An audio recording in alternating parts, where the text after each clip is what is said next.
YouTube.com/Tim Westwood TV. Well, up to my man Chips up in the building. What's up, sir? Good to have you in here. Pretty crazy out there right now. Tim, mate. I mean, you got the hoodie up. You look like one of these celebrities in disguise, man. Hey, bruv. You know what, yeah? Paparazzi outside. Mad chicks. I was just thinking, just the other day I was in my room just looking up the scene, and I remember like the first time I walked in here, like the first time. First time, man. Oh my gosh, yes. What I've managed to do. Exactly in that time. I'm happy, man. Real proud for you, brother. Thanks, fam. Let's just. That was on Radio 1. Let's just just tell the story of how it went down, dog. Cause yeah. Do you want me to tell it? Oh, I think people are tired of me telling it. Let me do it like Tim. My man Wiley came down.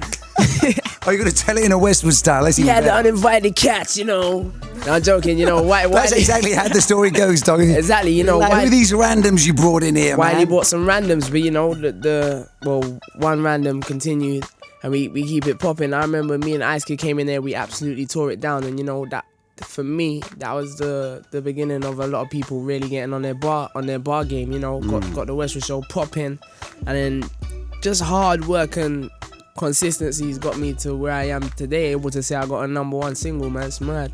Oh, mad. Now, how old were you when you come down that first time? 16. 16, man. Mad. Wiley was actually acting as your legal guardian at that time. God help you. And what was it like? Were you nervous? Was that the first time you'd been on legal radio? That it wasn't the first time on legal radio, but it was my first time on Radio 1. Exactly. So I remember when I came in there and I said to Tim, like, how'd you get on the playlist? He went, oh, brother. It was like, I've already parred you, dog. Let's be honest. I mean, it was like, let's just keep it moving right now. So I ain't got time for this young and up in here right now. Yo, Wiley, what's happening, dog? Good to see you. Who's this random? But obviously perseverance and from age 16 asking the right questions. I'm not sure how many people you've had age 16 coming in and ask you how you get on the playlist. So even though the vision was right, how I executed it and pioneered to get to where I am today, I feel proud, man. Oh, definitely. And now, when you went in on those bars, and we are talking a lot about that freestyle. Yeah. But it was a legendary freestyle in the game. Now, our YouTube channel, Tim Westwood TV, it's had over 37 million video views. But there's only 3 videos over 1 million. Yeah. Skepta, I'm very proud to say, is part of that family right now. Well done, Skeps. Well done, Skeps. He's hit the mill. Eminem. But our #1 video of all, what is it, 1.5 mil or 1.75 mil, something like that? 1.5 mil.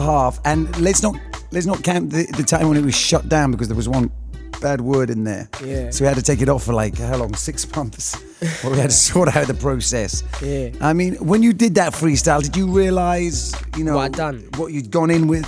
No. It was I remember me and Aisha was here and we was disputing about who's gonna go first. You go first. Now, man, that's no friends. That's some kids talk. Wiley was like, "Go on, Chief, go on." I was like, "Bunny, I'm going," and then I just, deep breath and I just let loose. I mean, I ain't gonna front. Mad. I ain't gonna front. We just started up in that YouTube game. Yeah. Of putting up videos. Yeah. And that, I'm really gonna put it out there. As much as that video helped you, it helped our channel get some, some juice out there. You know what I mean, on the street. Thank you very much, man. It's not something I've ever said to you before because I don't want to let you feel I owe you or anything.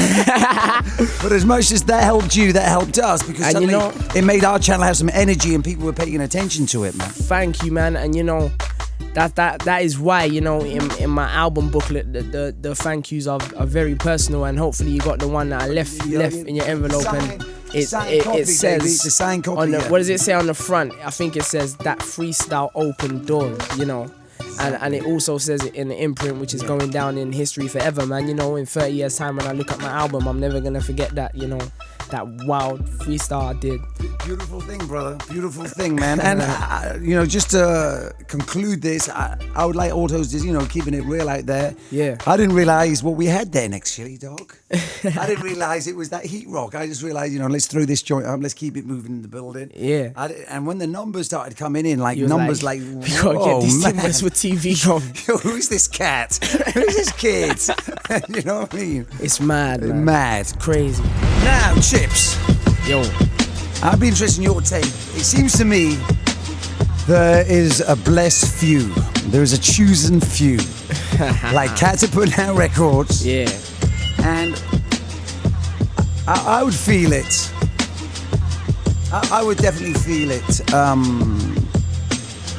I mean, you always been a solo.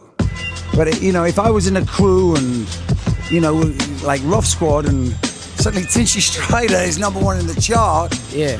I'd be asking, how is this happening? There's other cats, veterans in the game who ain't getting these numbers. If you look at the, your top 3, if you put Gets in there, Skepta even, like, how is this working? What is your understanding of the game? There's like a chosen few who are really just getting those #1 slots, and then the others aren't even getting, significant chart, positions.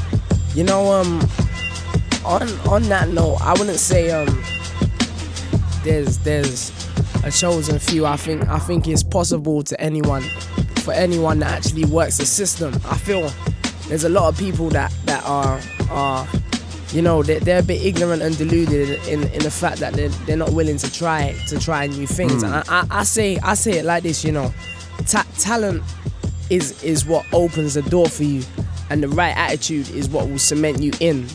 Like, we naming no names. There's a few people that I don't really think are that lyrical, and you wouldn't think that lyrical, naming no names, but because they work the system, they do what is required in order to just even get yourself in that opportunity situation. They're flying, man. And I tell everyone all the time, there's a formula. You work it, you get in the door, and then when you get the power to change your situation, then that's when you're able to do it. And everyone forgets that, pop is short for popular music, but at the same time you gotta keep the balance, which is hence why my album is kind of like, well, what I feel is the best of both worlds in terms of trying to cross over and sell some mad units and rock a show like Wembley Arena, how I did today, full stadium, everyone singing my songs word for word. What was that, 16,000 screaming girls? I didn't think you were going to make it out of there, dog. It was crazy, fam. The way I heard it, I heard if you'd slipped off that stage, Chipmunk would have been torn to 1,000 little bits because all the girls wanted a piece of you, dog. And then to be able to do that, and then still, you phone Ghetto, phone Skepta, you phone anyone and ask them, if Chip's lyrical, they're gonna tell you, hell yeah, man, because you phone Chip for a verse, he's gonna come and kill it. And the same reason why the acts that are classed as cemented pop acts, when they want someone who is credible to make their song able for Radio 1, but also 1Extra as well, and to bring that credibility to make a certain segment of people feel your music, they holler me, even if it's only for an 8-bar, and I'll do the job. And you will cash that check. Checks, yeah. Cash that check all day, kid. All day. Now, what do you think? I don't understand it, dog. You don't understand? I see the power of the Radio 1 playlist, dog. Yes. That's what I see. Yes. I see the power. I see the power of that, and I don't see much else making sense anymore. Of course. Other stations don't seem to be cracking like that on a national level. It's all like other TV channels don't seem to be delivering the hits no more. Yeah. It seems like a one-sided game right now. And Radio 1, I want to say thank you to everyone in the Radio 1 facility for supporting in me and believing in me and giving me the opportunity to actually show the nation what I've got. Because when I was on with Reggie Yates on the chart show, and must have felt good. And they said, you're #1, and I'd sold more than #2 and #3 put together. To me, being able to be in that chair and come into that chart show to that audience and go on and not go, oh, thank you very much, it means so much to actually go in there and go bah, bah, bah. You know what I'm saying? For that #1, because they don't understand where we're coming from and where we're trying to get to. It's such a big dream, and I say, like, if dreams are meant to be brought to life, and if you don't bring them to life, then you spent your whole life sleeping. I'm not trying to be that person that had a countable number of fans, and everyone was like, oh, he was hard though, but I know he weren't really bad.